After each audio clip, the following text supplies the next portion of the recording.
So my name is Erin Colburn. I am excited to start another application cohort meeting today. The hope is that by the time we get to April, May, you will have the full set of the expectations going into summer. And so last time we talked a little bit about starting to cultivate those experiences.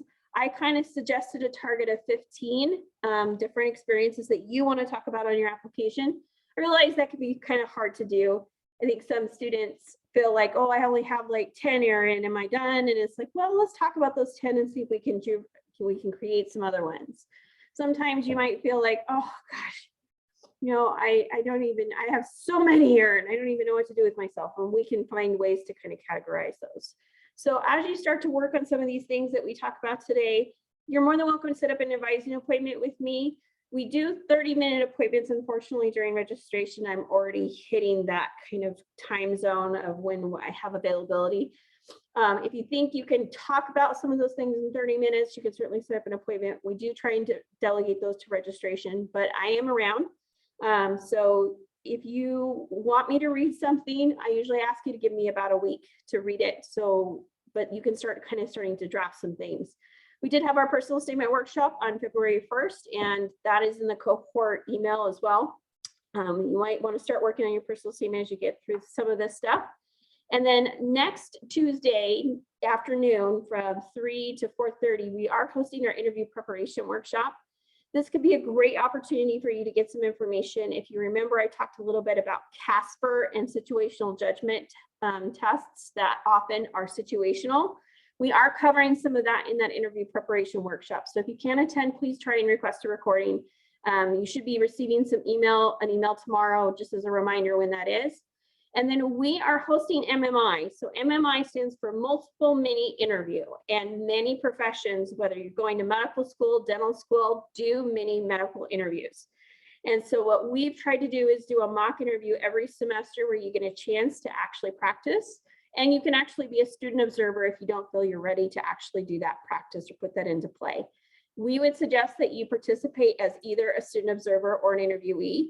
Please take this opportunity because we will be doing more situational questions this go around than we do just regular questions during that.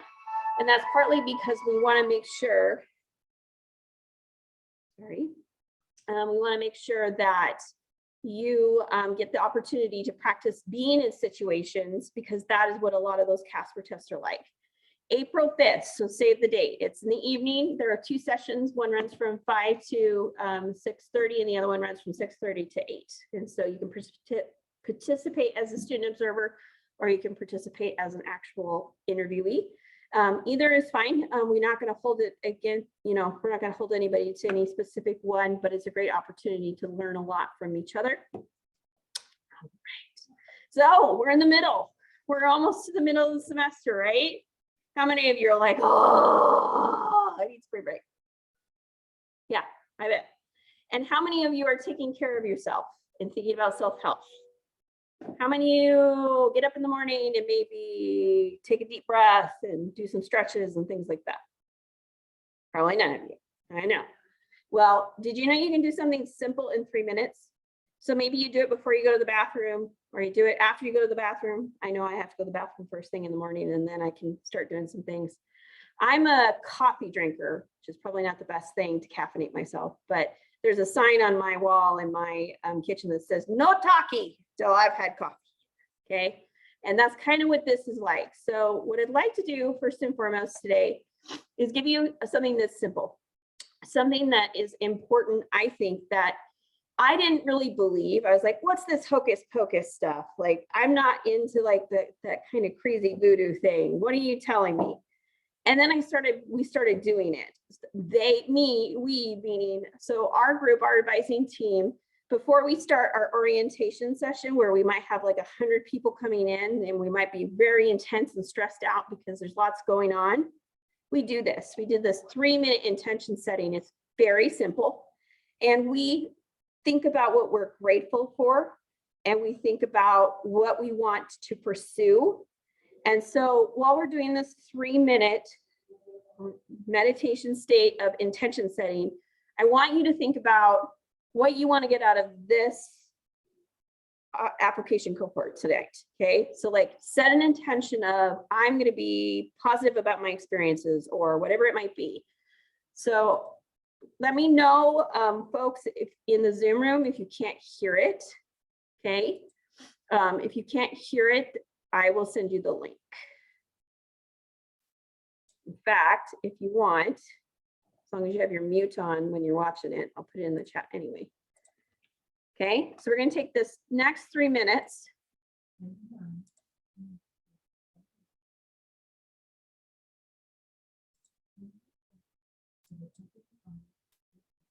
Can't hear it, can you? So they want you to close your eyes.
All right. So you might say to yourself, well, Erin, I don't need you to teach me how to do this, or I don't need you to do this for me. But here's the thing. I'm bringing attention to it for a reason, because you're all going to go off and be PTs and physicians and physician assistants. You're all going to be all sorts of things, dentists, and your life's going to get very stressful. So let's create some habits now that might help you get ready, take some of that anxiety away from a test, or take some anxiety away from that homework assignment, or consider like creating something. It doesn't have to be hard. If it's simple, you're more likely to do it and try it out a couple of times. And like I said, I'm with you. I was like, what? We shouldn't do this. This is crazy talk. I'm not a big meditator.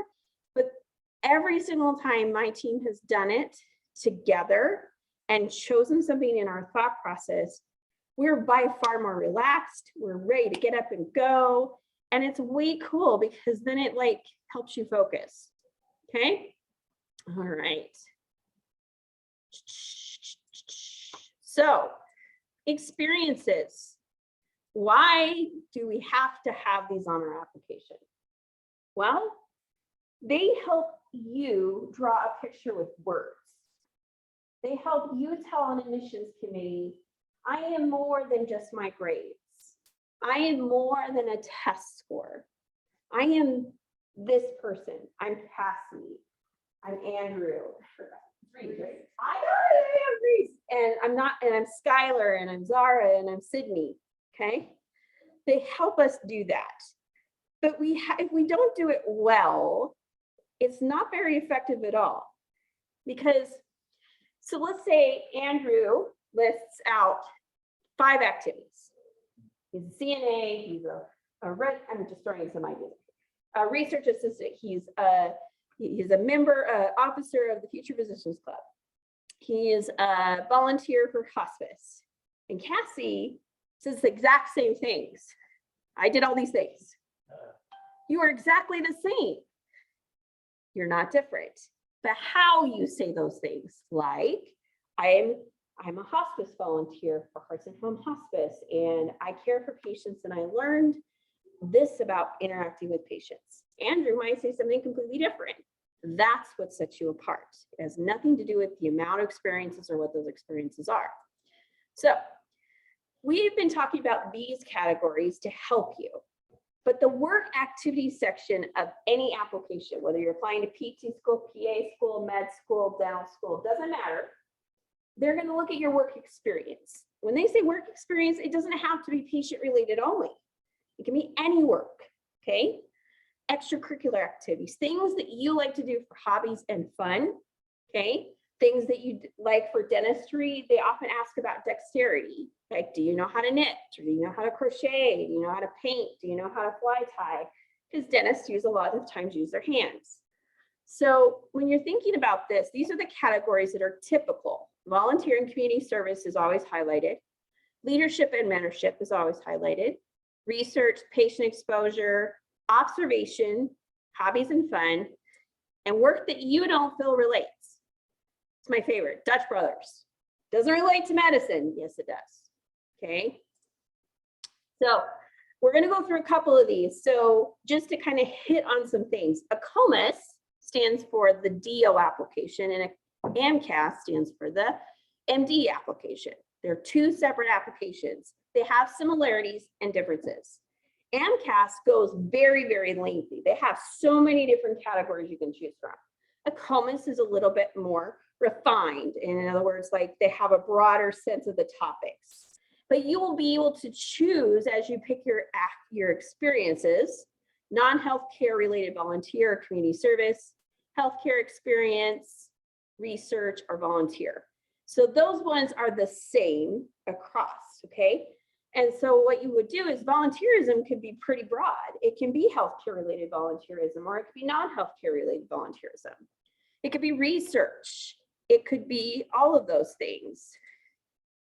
PT has patient, OT and PA has patient care experience, healthcare experience, which they define differently. Patient experience is one-on-one. You get paid for it, you're interacting with the patient, taking care of it. Healthcare experience is you're interacting in the healthcare system. So you're doing something along the lines of maybe you're the front desk and you're interacting with patients, you're in the healthcare system. I often categorize scribing as healthcare experience more than patient care because you're not one-on-one with the patient, you're watching the physician. So you're learning all about the healthcare system, but you're not necessarily interacting with patients one-on-one. Shadowing. They call it shadowing the application. I need you to understand that the community we live in, the Treasure Valley, sees it as observation. If you use the word shadowing, you're going to get shut down. They're going to be like, nope, we don't have any shadowing availability or union affiliation agreement or whatever it is. Observation is what we call it, but the applications are talking about shadowing. I know that's hard because it's frustrating, right? They're talking one language, we're talking another. So, but shadowing would be that observation with a physician or a physician assistant or whatever it might be. I can also say that virtual shadowing counts in there. I would also say informational interviewing counts in this category as well. Leadership experience. That can be anything from being an officer in a club to being a mentor to being a coach. to being a Sunday school teacher, a piano teacher, a music teacher, somewhere where you're teaching. So teaching assistants, sometimes they separate those out. PT, OT, and PA, they have these extra categories, okay? The veterinarian one will build off animal experience and veterinarian experience with a veterinarian. That would be like shadowing or interaction, and volunteer that's non-animally related. So these are just some categories for you to hear what you might discover when you're going into the application. This is where the key kind of is. So each of the centralized application services, depending on what you're wanting to do. If you're wanting to go to medical school, it's going to be AMCAS or COMAS. If you want to go to dental school, it's going to be the ASDAS. If you want to go to vet school, it's VMCAS, optometry CAS, PT CAS, OT CAS, Farm CAS, and CAS Spa. I know it's like, okay, why is the PA at the end instead of the beginning? And that's just the way that they do it. There's also nursing, and then of course SOPHIS is for public health. Each of these categories have limits on how many characters you can use. They're not words, they're characters. So for example, characters are your spaces and your letters, your periods, your hyphens, your all those things, okay?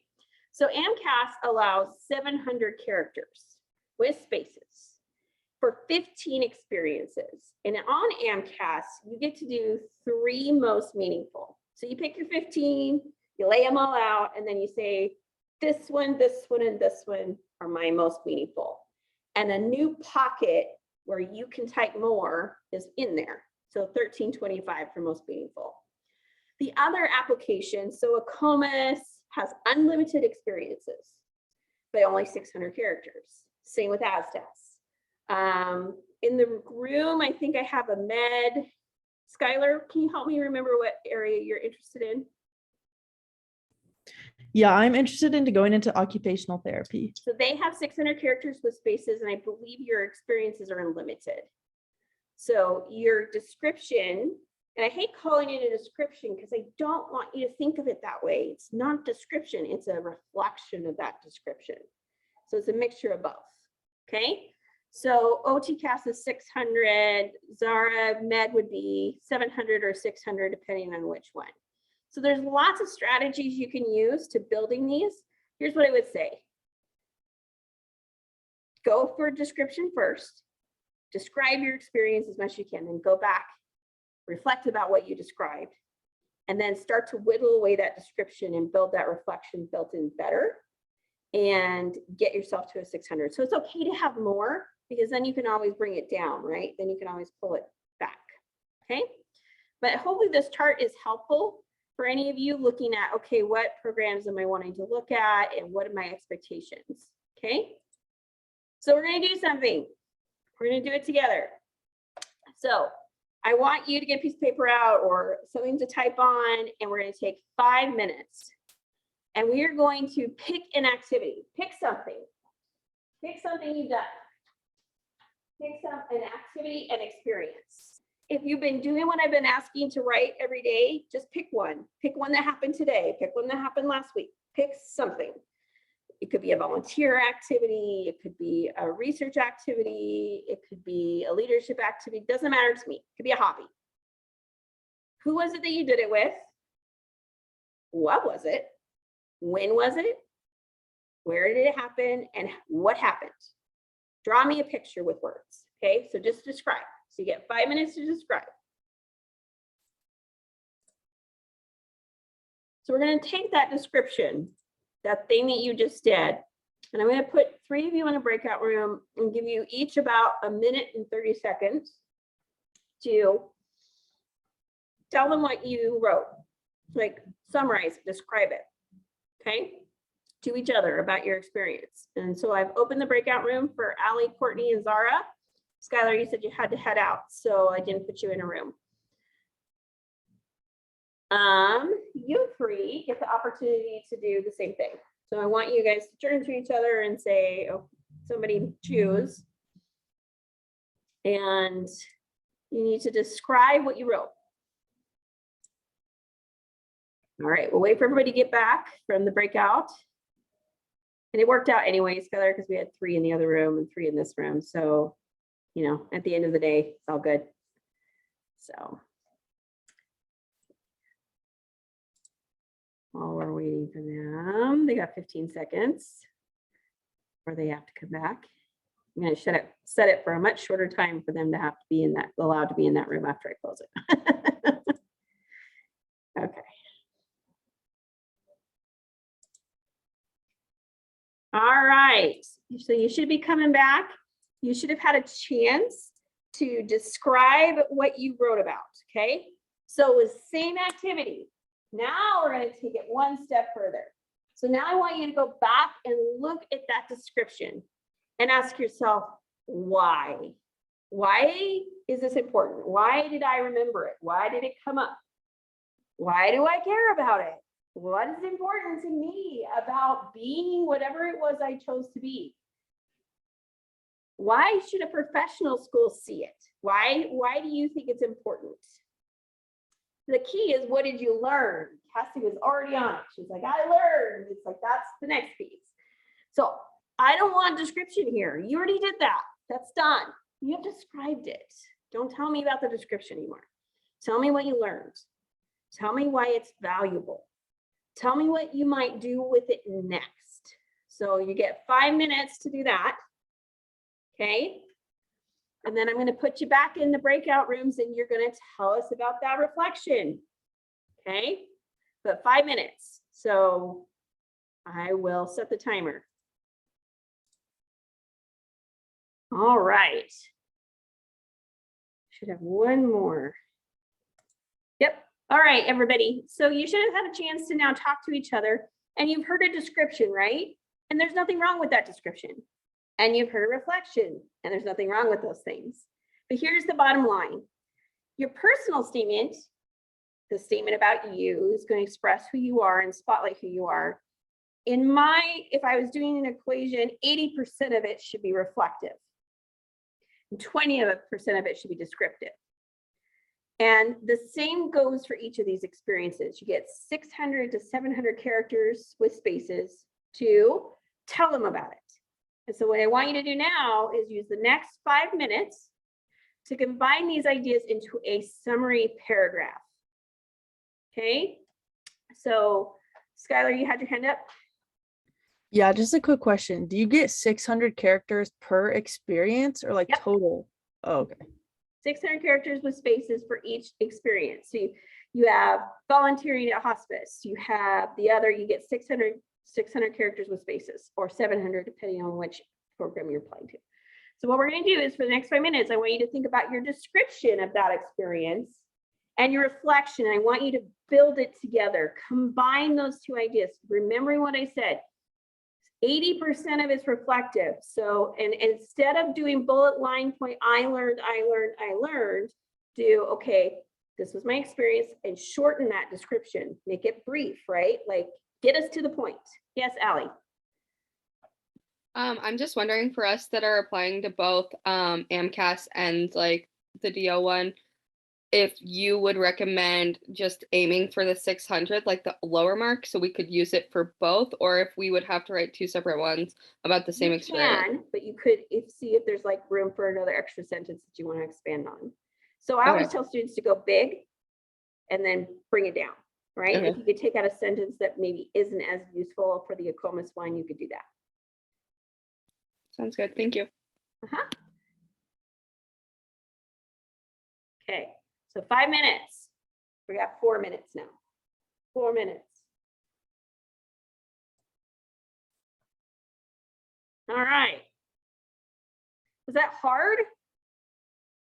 Is it painful?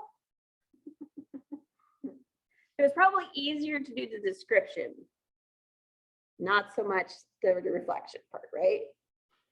But here's the thing.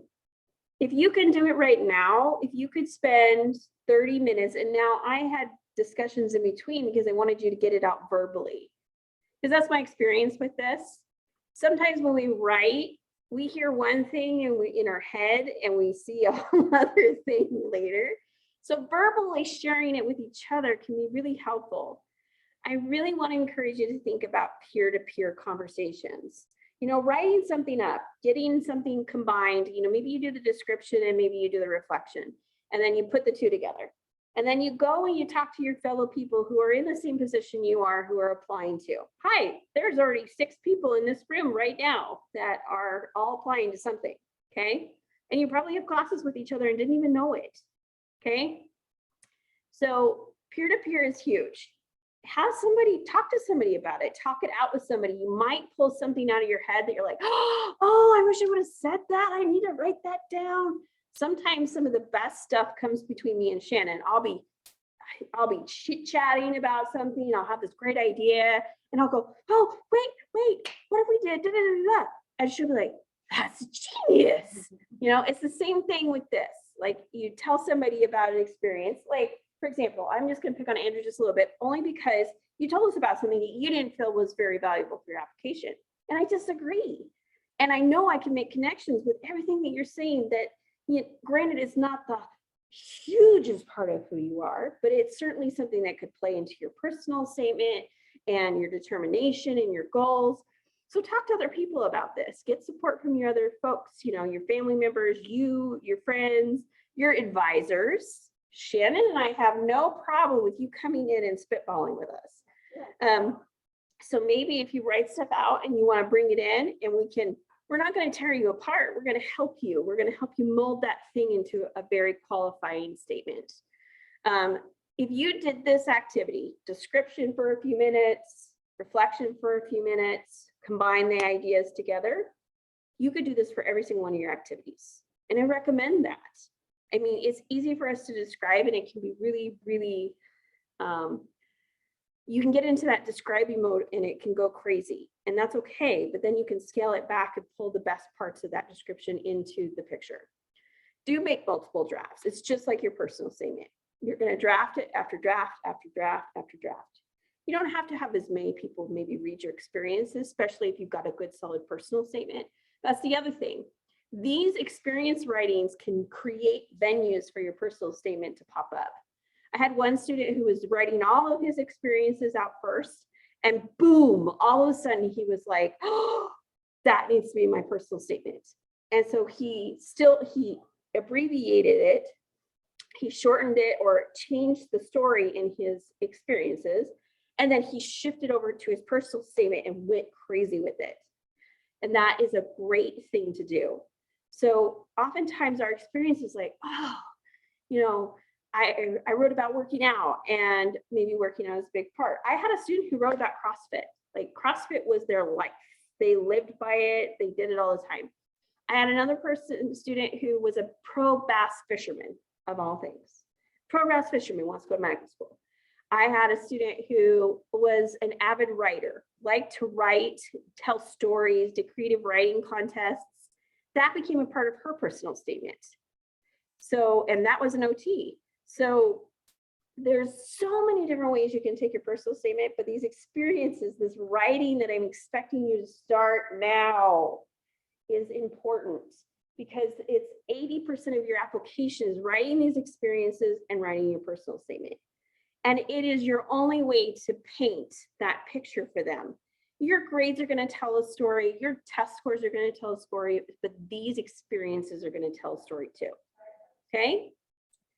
Some things to be thinking about as you're writing. There are things you can pull from it.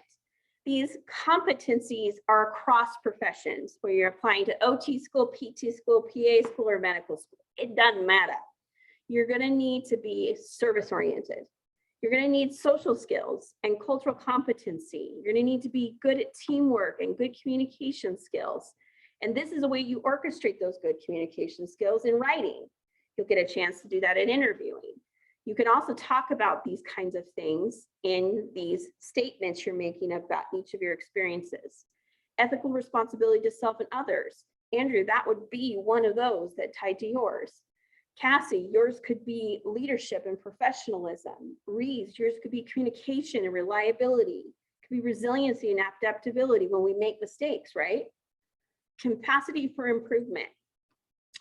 Critical thinking skills. I had a problem and I learned how to solve it. Or I have a problem and I haven't learned how to solve it. quantitative reasoning skills, scientific inquiry, writing, communication, science, life, living systems, and human behavior. These ones here, you could probably learn in a classroom, but these ones, nope. I don't think you can orchestrate these in a classroom. I think you have to learn how to do them outside your classroom so that you know you have those skills and abilities. And that's why they want you to tell us about your experiences, okay? So the best example before we go into this real quick that I can give you is this. So I want you to picture two people. One person A is a CNA, a certified nursing assistant. They write about their experience like this. They say, I'm a CNA at hospital A, B, and I conduct blood workups and I take blood pressure and I help patients out of bed and I work with each of those patients. I have 30 patients I care for over a 4-hour period. Now that's a description. That's a clear description. Let's take student B. I'm a CNA at hospital A, and during my time as a CNA, I've gained the following responsibilities. I get to interact with patients, and I have learned that not all patients are shaped the same. Each one has their unique issues and unique situations that I have to listen to and make sure I can care for the patient the best way I can. It requires me to learn empathy and compassion, and it's allowed me to see the benefits of being able to be a physician. Which one sounds better? The second one, right? Because it's unique to them. Nobody's going to say the same thing, okay? Because it's your perspective, it's your eyes, your ears, hearing and seeing all those things. It's not a job description that's easily replicated. So if you read something and it seems pretty generic, check with us first because you might be surprised. It might not be as generic as you think it is. But check with us, like ask us, did I just generically did I make myself vanilla when I want to be something else, like cinnamon or pecan, okay? So does that make sense to everybody? Okay. Nobody wants to talk about money, and I know that, but I need you to put it in your head, okay? I need you to go, okay, I can't just show up on May 1st and pay all this money. I need to be smart, okay? So applications are not cheap, and it's not just an application. You're going to fill out an application to most centralized application services. You're going to have secondary applications where they're going to send you more applications and ask for more money. In tune with that, if a school starts to do non-virtual interviewing and they start to do more in-person interviewing again, you'd have travel fees. You would also likely have to pay for extra tests like CASPER or a situational judgment test. You also have entrance examinations that you have to pay for and possibly have to pay for the study materials for those entrance exams. It starts to add up pretty quick. Nationally, the budget suggested for medical school applications is around $5,000 for the whole experience. Now that's a pretty penny, right? That's a semester at Boise State University for a resident student. So here's what I'm suggesting. You may not end up paying that actual much. There are ways that you can kind of cut corners and you can kind of do those things. And so what you need to figure out is, well, how much does everything cost? So take an hour out of your week, one of these weeks, and sit down and figure out what it is that you're going to actually have to pay for. I'm going to play for these many schools, and this is how much it's going to cost me. And then start thinking about where you can budget for that money and save.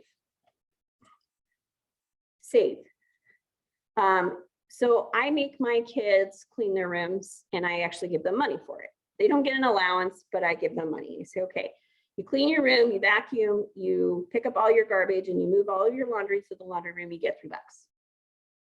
So pay yourself $3. If you did that every week, right, that would start to add up. How many of you go get coffee at Starbucks? $5 coffee. So going and getting a Starbucks every day, every 2 days you skip out on Starbucks and you put that money towards savings, okay? There are fee assistance programs, there are fee waiver programs, but they're not for everybody and not everybody gets them. You do need to apply for those early. Okay, so you need to find out when the deadlines for those things are to participate to help support you on that. There is a cool little cost calculator on studentdoctor.net. Now, I'll be the first one to tell you I'm not a big fan of studentdoctor.net because when people go out to the forums, they tend to not take things, they take things too seriously. Gospel, they're like, so-and-so said, and it's like, well, so-and-so's one person. Did you get 3 sources of that same statement? But studentdoctor.net does have a cost calculator. Now it is kind of built towards a medical one, but you can kind of jury rig it if you're going to PA, OT, or something like that. You just kind of need to change the totals. But it's nice because you can kind of see how it all kind of venues out and how you can kind of think about your costs and your money. But I would come up with a plan. I would say, gosh, you know, how am I going to save for this? What am I going to take out of my, and I know it's hard. Some of us live paycheck to paycheck. I was a student once too. I was a first generation college student from a family of farmers who said, hey, go to college. We can't help you. I pretty much did everything myself. I worked 25 hours a week, went 16 credits. I know what it's like to live on ramen. I do. Okay. But instead of splurging on something, ask yourself, okay, do I need that new set of clothes or could I get away with putting that money towards something else? Some of the other cool things the students have done, use their student loans. Now, is that a good thing? Always? No. You gotta be smart about it. But maybe you take a little extra out of your student loan and dedicate it towards your investment on your application. Okay, you can certainly do that. But that's not always perfect for everybody. There are ways that you can also kind of slow it down. So like some students, what they'll do is they'll apply to their first 10 that they really want to apply to if they're applying to medical school, or they'll apply to their first 5, and then they'll budget for their next 5 or their next 10. Does that make sense? Okay. So if you want a little bit of suggestions on this, you can certainly reach out to us. I would say though, this is the one thing that is very individualized. You have to do what works best for you, but I would be foolish not to tell you to start thinking about it now, because I really don't want it to be June or July and you going to submit and going, OMG, what did I just do? Okay. So be prepared for it. Questions? This is the time we can do questions for a few more minutes. Questions anybody has about anything. Doesn't have to be what we talked about today, but it can. Yeah. So you said that here you don't have to want to observe. So in the Charter of Valley, when it comes to St. Luke's and St. Alphonsus, when you want to go see what it is a physician or a dentist or whatever does, you want to use the word observation. But when you're filling out your application, it's under the shadowing category. Does that make sense? Use the word observation. It will get more doors to open for you. If you say shadowing, oftentimes I think you're coming from a school that needs like a preceptor spot, and that becomes a little harder. For dentistry, Cassie, we don't have nearly as much trouble. You could probably say shadowing and the dentist would know what you were talking about. But for like PA or medicine, for OT, for example, in any of the St. Luke's, St. Al's hospitals, you've got to use the word observation. Okay, great question. Anybody else? Yeah, Reese. How would you recommend we reach out and ask about observation? So I usually encourage, the question was, how do I reach out about observation? So the first thing is I would find a doctor first. To see if they're even interested or even willing. And what I'm going to tell you is St. Luke's is pretty much closed the doors. St. Al's pretty much closed the doors. St. Al's, the way that it works right now is you have to have a letter from a medical school or PA school that says they require PA hours of shadowing or medical hours.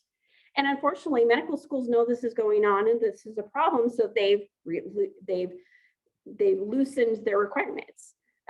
OT schools, same thing, Skylar. There are schools that are no longer requiring it. It's just recommended because of COVID. So it's kind of like a bittersweet, right? It's like, oh, thank you for being open to being flexible and willing. But crap, now that means I can't access my hospitals. They know that. So observation comes in all sorts of shapes and sizes, but here's the key. Why? Why would a program want you to observe a physician, an OT, a PA, whatever it is? They want you to know what it is to be those things. You can get those things in lots of ways. You can attend any of the programming that I offer where there's an actual medical doctor there. University of Washington is on March 14th at 6 o'clock. The IDA, Roseman, and University of Utah are all coming in April. The PA comes next week, or the week after, the 10th. OT comes the 10th. Woo!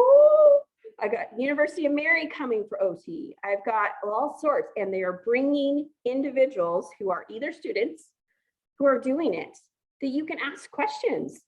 I bet you they would love to hear you say, well, why did you choose being a doctor? Why did you choose doing those things? So informational interviews are a lot easier. I do suggest you go in. I think if you email, it's just going to get lost in the mix. Example I can give you, I emailed the chiropractic office the other day in the hopes of getting a hold of one of the chiropractors to take some pictures in their office for our chiropractic page. Haven't heard from them. That was a month ago. So your email gets hidden because that's not what's important right now for them because they've got too much on their plate. But I think if you know of an office that you want to talk to somebody, go in and just say, hey, I'm so-and-so, I'm a student at Boise State University. I'm interested in interviewing one of your physicians, one of your occupational therapists, one of your dentists. Start the conversation there. What could happen from that is they go, hey, we'd really love you to come volunteer in our office. I want to go volunteer in your office. That would be cool. You get in there and you're volunteering for them and you're helping them. Suddenly get a job. Oh, now you're working with them. Say what? We do have a couple of internship opportunities for PA and med. We can work with OT. There's just a couple of little snags there. Just because the one I used to work with was St. Luke's. PT-wise, the ISMI is allowing for observation. That would be for med and PA as well. So ISMI is open to shadowing. They're not tied to St. Luke's. Dentistry is a little bit more flexible. We have some great dentists in our community that are willing to let people observe. So keep in mind, think outside the box and also ask yourself, okay, I can't shadow. Well, what could I do instead? Could I go out and get some patient exposure that might be just as vital? Occupational therapy, I always tell students, my favorite place is the Lotus Tree or the Children's Place. They're often pretty open to letting people come in and volunteer and help them. And then also, I love the Children's Museum and the Sensory Place. Those are really great for OT. For dentistry, any dental office close to here can work as well. We do have quite a few dentists that are close to the community campus. If you can't get there, you have to get there, but your only transportation is bus. For PA, I would say ISU would be awesome because I bet you they could get you in to see them for their clinic. So those are some examples. Anything else from anybody else? Those were great questions. Thank you. Okay, March, we're going to do it at the end of the month again for application cohort, and we're going to talk about letters of recommendation. Dun, dun, dun, dun. So that's our next one. So interview preparation workshop. If you have any friends who aren't graduating this semester or next year who are really interested in getting some leadership experience, I need peer advisors. I need peer advisors. I need 2. I'm losing 2 of my peer advisors and I really want somebody who can relate to our students, who knows what it's like to be a pre-health professional. I'd be willing to take someone for the summer if they were graduating next spring, but I am looking for peer advisors. So if you need work 15 hours a week, it's $10 an hour. So, but I need some help. So if you are looking for a job or to gain mentorship experience and leadership, it's a great opportunity to work with freshmen and gain some experience there. And then we are almost done getting the mentorship program ready. So we will, anybody that signed up for that. All right. Well, that's all I have.